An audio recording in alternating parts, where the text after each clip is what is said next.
Dans cette vidéo, on va plonger dans l'écosystème Starknet et on va chercher les projets qui pourraient nous régaler avec différents airdrops et également voir comment on peut optimiser tout ça. Alors pourquoi je fais cette vidéo maintenant, sachant qu'on a déjà l'information que la snapshot de Starknet est prise, en tout cas pour un premier airdrop? Et bien tout simplement parce qu'aujourd'hui, Starknet, la blockchain et les différents projets qui construisent dessus, ils ne sont pas du tout sur les projecteurs et c'est donc probablement l'un des meilleurs moments pour se positionner dessus. Alors évidemment, c'était encore plus simple il y a quelques mois, mais ça c'est le cas pour tous les airdrops, j'ai envie de te dire. Le truc c'est que je pense que quand Starknet va dropper son token, et surtout ses incentives, je pense que le réseau va être pris d'assaut et je préfère me positionner en amont. D'autant plus qu'il y a largement de quoi faire. A savoir que Starknet a déjà annoncé qu'il y aurait une deuxième vague de stress test qui aura lieu le 5 février prochain. Alors c'est sur le testnet, et encore une fois c'est pas quelque chose qui se fait dans le vent. Je noterai également que le jeton Stark est maintenant disponible directement sur le wallet Bravos. De mon côté je suis un petit peu plus conservateur et je pense pas que ça va dropper ce mois-ci, même si je serais quand même agréablement surpris si c'était le cas, mais je m'attends plutôt à un drop après la mise à jour 48-44 d'Ethereum. Mais sachant qu'on n'a pas encore de date, c'est compliqué. Voilà pour le contexte, maintenant on peut directement rentrer dans le sujet. Et d'ailleurs, j'en profite, si tu veux avoir toute l'actualité airdrop directement dans tes mails une fois par semaine, eh bien j'ai une newsletter gratuite qui propose exactement ça. Le prochain mail sera envoyé ce samedi soir à 18 h, et dedans tu retrouveras notamment 3 airdrops à Clem, des news sur l'airdrop de Linea avec le LXP qui a été distribué, et également des infos sur Jupiter et les prochains airdrops qu'il pourrait réaliser. Si tu veux recevoir ce mail, tu peux directement t'inscrire en description, c'est le premier lien. Sur ce,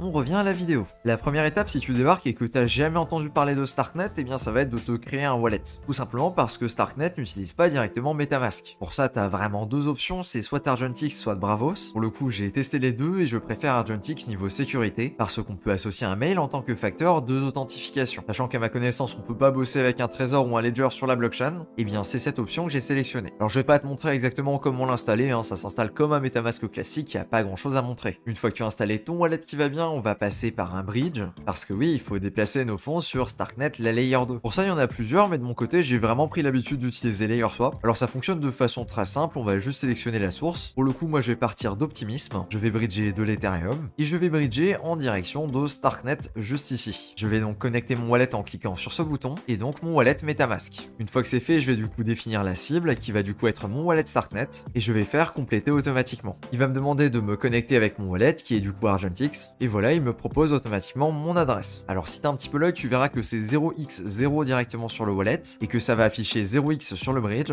mais c'est juste une différence de préfixe, il n'y a absolument aucun souci, tu vas retrouver tes fonds dessus. Pour la petite démonstration, je vais bridger 0,07 Ethereum, et ça va me coûter environ 1,50$. Je vais cliquer sur Swap, juste ici Send from Wallet. Impeccable, ma transaction vient de passer et j'ai un délai estimé d'1 minute. Impeccable, on est 2 minutes plus tard et je viens de recevoir mes fonds. Maintenant que c'est fait, on va pouvoir s'intéresser aux différents projets sur Starknet qui n'ont pas encore de jetons et qui du coup préparent potentiellement un airdrop. On va commencer par les classiques, ceux que j'ai déjà présentés, avec une petite mise à jour au niveau de la stratégie et plus d'informations dessus. Et après, on ira découvrir des projets un petit peu plus exotiques. Le premier projet dont on va parler, tu le connais très probablement, c'est Avenue. Et si je devais faire une comparaison, c'est un petit peu le Jupiter de chez Starknet. Avenue, c'est un agrégateur et son job est relativement simple, c'est de faire en sorte que sur chacun de tes swaps, tu récupères le maximum d'argent possible. On va donc l'utiliser tout de suite. Pour ça, je vais simplement me connecter. Alors juste ici, on tombe directement sur le modèle à points, mais c'est pas forcément ce qui va nous intéresser tout de suite. On va plutôt aller dans Trade. Alors je vais commencer par faire un swap relativement basique et je vais juste swapper de l'Ethereum en wrap testé Ethereum. On a donc l'information en direct de ce qu'on va recevoir et juste ici, si on clique sur afficher plus d'informations, on va donc avoir le taux d'échange et le minimum qu'on va recevoir avec le slippage. Alors évidemment, c'est quelque chose qui est mis à jour en permanence. Je vais donc valider mon swap. J'ai le petit pop-up de prévisualisation qui s'affiche et je peux confirmer ma transaction. Ici, au niveau des frais de gage, je vais payer 50 centimes mon swap à 20 Gwei. Alors Starknet, bon, c'est toujours pas la blockchain la moins chère, mais par contre, ils ont fait de gros progrès au niveau de la vitesse des transactions qui aujourd'hui sont quasiment instantanées. Là, par exemple, j'ai absolument pas eu besoin d'attendre. Et on va refaire le swap dans l'autre sens, je valide, et impeccable, je viens de recevoir de nouveau tout ça en Ethereum comme indiqué ici. Avenue, c'est évidemment un projet qui n'a pas encore de token et c'est également un projet qui aujourd'hui utilise un modèle à points. Ouais, les fameux, tu commences à les connaître. Alors aujourd'hui, il n'y a pas 50 façons de marquer des points, c'est tout simplement utiliser la plateforme pour faire des swaps. En fonction du volume que tu génères, tu vas venir récupérer des points. Et on spécule que l'airdrop se basera sur ces points. C'est globalement le même modèle que Jupiter, sauf qu'on est sur quelque chose d'un petit peu plus transparent parce qu'on voit directement les points. Pour marquer le maximum de points, il faut donc faire vraiment pas mal de volume. Et pour payer le moins cher possible, voilà 2-3 petits tips. Le premier, c'est de faire tes transactions sur des paires qui sont stables. Par exemple ici, Ethereum wrap testé Ethereum, ou alors encore ici, USDC, USDT. Le truc, c'est qu'avec cette stratégie-là, tu vas payer les frais de pool les plus faibles possibles. Par exemple ici, si on va sur Ekubo et qu'on prend une paire Ethereum USDC, tu vas payer 0,05% de frais sur chaque swap. Alors que si tu prends une paire ici qui est USDC USDT, tu vas plutôt avoir tendance à payer 0,0025% de frais. C'est quand même 20 fois plus faible. Alors évidemment, ça n'a aucun impact sur les frais flat que tu vas payer qui du coup sont les frais de gaz, mais par contre sur les frais variables de ton volume, c'est toujours intéressant à prendre. Autre chose, et ça va dépendre de ton utilisation, mais c'est toujours de vérifier les frais de service ici. En effet, dans certains rares cas, ils sont à 0,15% à la place de 0,02%, et ça c'est le cas quand Avenue va venir router ton swap à travers plusieurs pools de liquidités. Mais ici, il faut savoir que très souvent, ça arrive sur des swaps qui sont plutôt exotiques, et donc si tu fais de l'USDC, USDT, ou alors de l'Ethereum USDC, etc., ça ne devrait pas t'impacter. Et si tu te poses la question, sur les deux trades que j'ai réalisés à l'instant, ça fait 370 $ de volume, et ça fait 1380 points. Et des informations que j'ai vu passer sur le Discord, il me semble que le top 10 000, c'est à environ 70 000 points. Du coup, mon wallet là, il est bientôt. À savoir également qu'il y a un bonus si tu fais des swaps dessus tous les jours. Ça peut donc te permettre de monter plus facilement et en dépensant moins en frais. Le deuxième projet que je joue sur Starknet, c'est Ekubo. Et là où Avenue, c'est l'agrégateur principal, Ekubo, on peut dire que c'est le DEX principal. C'est-à-dire que c'est ici, là où tu vas pouvoir déposer de la liquidité et générer des frais sur tes pools. Pour le coup, ici également, il y a un modèle à points. On peut le retrouver ici dans le tableau de bord. Mais par contre, ici, le modèle à points est quand même relativement complexe à aborder. Tout simplement parce que pour générer des points, il faut générer des frais via des pools de liquidité. Alors, je vais te montrer un petit exemple en direct. Pour ça, je vais aller sur pool et je vais m'amuser à créer une pool de liquidité. Et disons que je vais faire une position en Ethereum Bitcoin. Donc Ethereum Wrapped BTC. Je vais déjà commencer par regarder un petit peu ce que c'est le standard au niveau de cette pool. Et le standard ici, c'est 0,05% de frais. C'est donc bien celui-là qui était sélectionné par défaut. Une fois que c'est fait, on va déposer de la liquidité. Et sachant qu'on est sur un Uniswap V3, c'est à nous de définir la fourchette de liquidité sur laquelle on veut poser. Par exemple, ici, je vais poser sur la paire Wrapped Bitcoin Ethereum entre 0,0529 et 0,0546. Cette valeur-là, c'est tout simplement le prix de l'Ethereum divisé par le prix de Bitcoin. Et ici, on a le prix de Bitcoin divisé par le prix d'Ethereum. On peut maintenant définir notre range, c'est-à-dire en fait la fourchette qu'on va utiliser, à savoir que plus la fourchette est serrée, plus on va venir générer de frais, mais à savoir également qu'à partir du moment là où on sort de notre fourchette, on arrête de générer des frais jusqu'à ce qu'on y rentre à nouveau. Ça peut donc être assez embêtant d'avoir une fourchette qui est trop serrée, tout simplement car on va avoir tendance à sortir assez rapidement de cette fourchette-là. Ça peut par contre être très bien pour les paires qui sont relativement stables. Mais ici, comment te dire que c'est pas la paire la plus stable du monde. Plus ton range est large, plus tu vas fournir de liquidité sur une plage qui est grande, et donc plus ta liquidité va être diluée et moins de frais tu vas générer. Pour le coup, sachant que j'ai pas beaucoup de fonds alloués à cette position, je vais prendre une position qui est très serrée. Et ici, sachant que j'ai une position qui est symétrique, je vais devoir rajouter 50% d'Ethereum et 50% de Bitcoin. Je vais donc repasser par Avenue et je vais swapper 0,04 Ethereum en Bitcoin. Et maintenant, je peux tout simplement déposer, je vais donc mettre le maximum de Bitcoin. Voilà, il va directement adapter la quantité d'Ethereum et je vais cliquer sur ajouter des liquidités. Alors il a pas l'air d'aimer, donc je vais rejeter et je vais recommencer. Voilà à quoi ressemble la transaction. Je vais donc déposer du vrai Bitcoin et de l'Ethereum et en échange je vais récupérer un NFT qui représente ma position. Ensuite j'ai plus qu'à aller dans Pool, ma transaction vient de passer et voilà, ma position est disponible juste ici. Pour le coup on y reviendra un petit peu plus tard dans la vidéo histoire de voir ce que ça aura donné niveau points. Et voilà, petite avance rapide, on est quelques heures plus tard et comme tu peux le voir juste ici, ma position a généré des points. Alors c'est vraiment pas grand chose et c'est normal. Déjà faut savoir que ma position a tourné 3 heures, donc évidemment elle va pas générer une quantité folle de points. Et ensuite ma position est quand même relativement limitée avec même pas 200 $. En réalité, ce qui est plus pertinent de checker, c'est la position du top 1000, même si à l'heure actuelle c'est quand même une position relativement élevée. Ça correspond juste ici à environ 800 000 points au moment là où je fais la vidéo. Alors c'est clair que si tu commences aujourd'hui, ça va être très compliqué de remonter dans le top 1000, mais rien n'empêche de viser des positions un petit peu plus éloignées. C'est pas parce qu'on ne les voit pas dans le leaderboard qu'il n'y aura pas d'airdrop pour les personnes qui ne sont pas dans le top 1000. D'ailleurs avec ce wallet, je pense que j'en suis relativement loin avec seulement 282 000 points. Et pour référence, mon wallet principal il est juste ici et il se bat pour rester dans le top 1000. Pour le coup, je vais retirer ma position parce qu'on va en avoir besoin juste après. J'ai donc cliqué sur retirer et je retire 100%. Et impeccable, j'ai tout récupéré. Évidemment, si tu veux farmer Ekubo, c'est pas forcément le bon plan de sortir de ta position au bout de 2-3 heures, mais il faut plutôt chercher à trouver le bon range pour pouvoir rester positionné le plus longtemps possible et donc optimiser les frais que tu vas générer. Le prochain projet dont on va parler, c'est Nostra et c'est un petit peu l'équivalent d'un AV directement sur Starknet.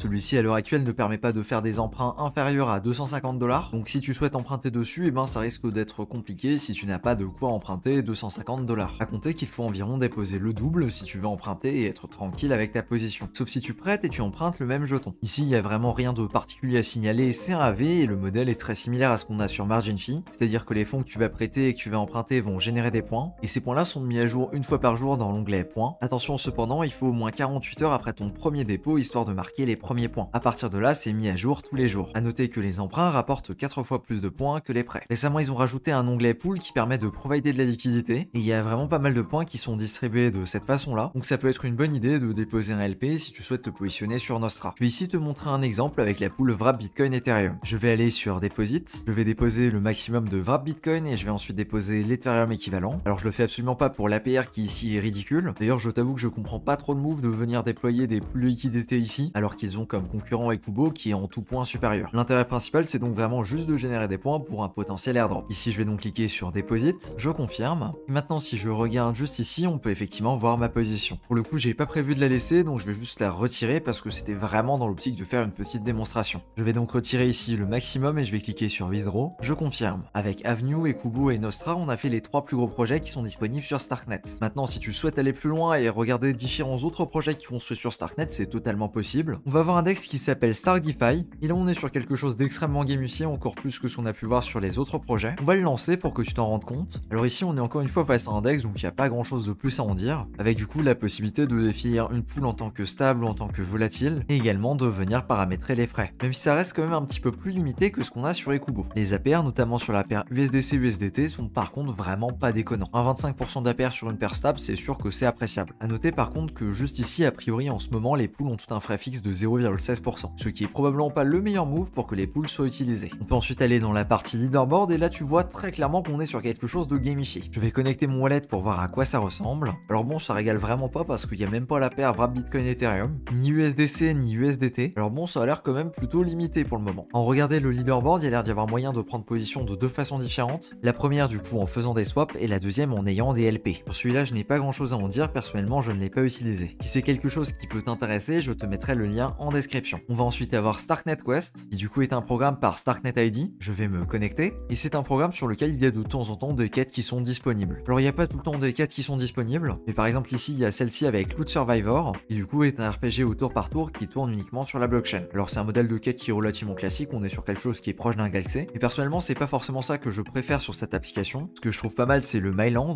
qui du coup représente tes achievements on-chain. Alors je vais cliquer juste ici sur Start Achievement. Ah oui, j'avais pas le bon truc en tête, en fait pour les choper il faut valider les différentes quêtes, et pour le coup la majorité des quêtes sont terminées, donc ça risque d'être un petit peu compliqué. Alors si tu veux voir un petit peu plus à quoi ça ressemble quand tu as des achievements, ça c'est du coup sur mon wallet Starknet principal. Ouais, c'est quand même plutôt joli et c'est relativement bien fait. Ensuite, et ça c'est plus un fun fact qu'autre chose, a priori l'équipe derrière Starknet ID, qui est également derrière le modèle des quêtes, sont en train d'introduire des NFT on-chain qui sont customisables, et voilà un ou l'autre exemple de ce que ça peut donner. Je les trouve quand même relativement cool et les designs sont plutôt soignés, mais à l'heure actuelle on n'a pas d'informations dessus, c'est plus du teasing, donc je mettrai le lien en description et peut-être que ça bougera d'ici là. Et en parlant de Starknet ID, c'est aussi un projet qui commence à prendre pas mal d'ampleur sur la blockchain Starknet. Ici on est sur une application qui est très proche d'un ENS, c'est-à-dire un nom de domaine qui est attaché à ton adresse et qui va pouvoir être utilisé sur différentes applications de l'écosystème. Voilà, sachant que ENS avait également fait un airdrop à l'époque, et ben pourquoi pas, c'est quand même quelque chose qui se tente. Attention cependant, un Stark Domain c'est pas gratuit non plus et ça coûte environ 20€ par an. Et à savoir que de mon côté, j'ai décidé d'en prendre que sur un seul de mes wallets, notamment parce que je trouve que c'est quand même relativement cher pour ce que c'est. Et ensuite, on a la dernière petite nouveauté que j'ai pas encore eu le temps d'explorer. Il s'agit de ZKX qui a l'air d'être un échange de perps extrêmement gamifié. Et ça, c'est quelque chose dont j'ai absolument aucune idée de comment ça fonctionne, donc on va le découvrir ensemble en live. Je vais déjà commencer par me connecter. Alors a priori, il faut créer un compte. Alors il me demande de définir un mot de passe, ok, pourquoi pas. Ah ouais, d'accord, il me donne quand même carrément une petite phrase. Ok, il faut rajouter des fonds dessus.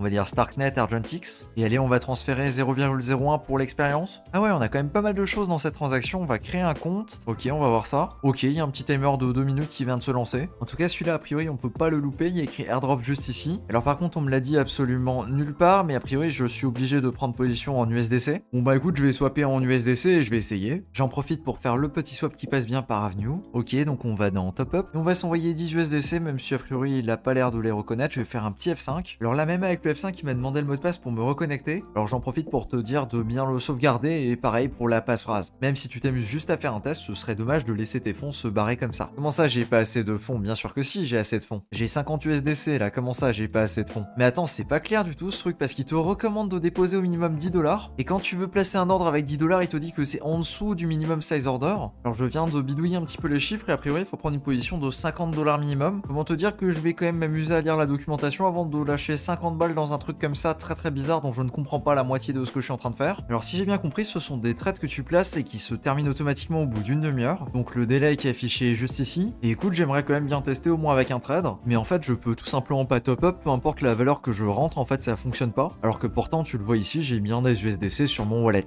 Et a priori je suis effectivement bien connecté sur le bon compte. Et maintenant a priori je peux même plus déposer d'Ethereum. Écoute, c'est probablement l'une des dapps les plus bizarres qui m'a été donné de voir. En l'état je trouve très clairement que c'est super compliqué et je suis incapable de l'utiliser comme tu peux le voir ici. Donc je sais pas, il y a peut-être un truc particulier à faire que je fais mal, probablement. Et vu que je ne peux rien faire d'autre, eh bien je vais tout simplement retirer mes fonds. Hop, on retire le maximum d'Ethereum possible. Attends, comment ça on peut pas retirer sur un compte? D'accord, il faut rajouter son propre compte, ok. Ok, donc il faut rajouter ton propre compte et le sélectionner. Alors évidemment, j'ai pas de quoi payer les frais, hein, on est d'accord. Tac, on va mettre 0098 plutôt. A priori, ça a l'air de partir. Je vais cliquer sur envoyer. Et j'ai donc plus qu'à patienter un petit peu pour recevoir mes fonds. Et voilà, on vient de faire le tour des principaux projets sur Starknet. Alors juste petite précision sur le dernier, je suis pas sûr que la position se ferme automatiquement toutes les demi-heures. Et je crois plutôt qu'ils vont utiliser toutes les demi-heures pour faire un scoring, ou sur cet intervalle de temps. Avant de terminer la vidéo, je voudrais quand même repréciser 2-3 choses. Quand on est sur Starknet, évidemment qu'on est sur des petits projets, et donc c'est très clairement pas sans risque, notamment au niveau des smart contracts. Bien que sur Starknet jusqu'à présent il n'y a pas eu de soucis majeurs, ça n'exclut absolument pas qu'il puisse arriver quelque chose de ce type dans le futur. Alors comme d'habitude, s'il te plaît, ne mets pas l'intégralité de ton bac sur ces projets-là. C'est vraiment le petit disclaimer classique que je mets dans chaque vidéo, mais crois-moi, ça sauve des vies. A noter également que si tu ne maîtrises pas une ou l'autre activité présentée dans la vidéo, je te recommande de te renseigner avant de faire ça avec des sommes qui te paraissent importantes. Pareil, c'est quelque chose qui paraît évident, mais vu le mood général en ce moment dans les airdrops, je préfère le rappeler. Et voilà, je pense que j'ai fait un bon petit récap. Alors certains diront que je suis peut-être pas allé suffisamment dans les détails, notamment au niveau du scoring de chaque projet. Par exemple sur Ekubo, si on commence à creuser, le scoring est extrêmement complexe. Et bon, la vidéo fait déjà 17 minutes. Je pense que si t'as vraiment envie de creuser ça, c'est quelque chose que tu dois faire par toi-même. N'oublie pas que tu peux t'inscrire en description pour recevoir la newsletter récap de la semaine. Et sur ce, je te dis à plus pour une prochaine vidéo. Ciao.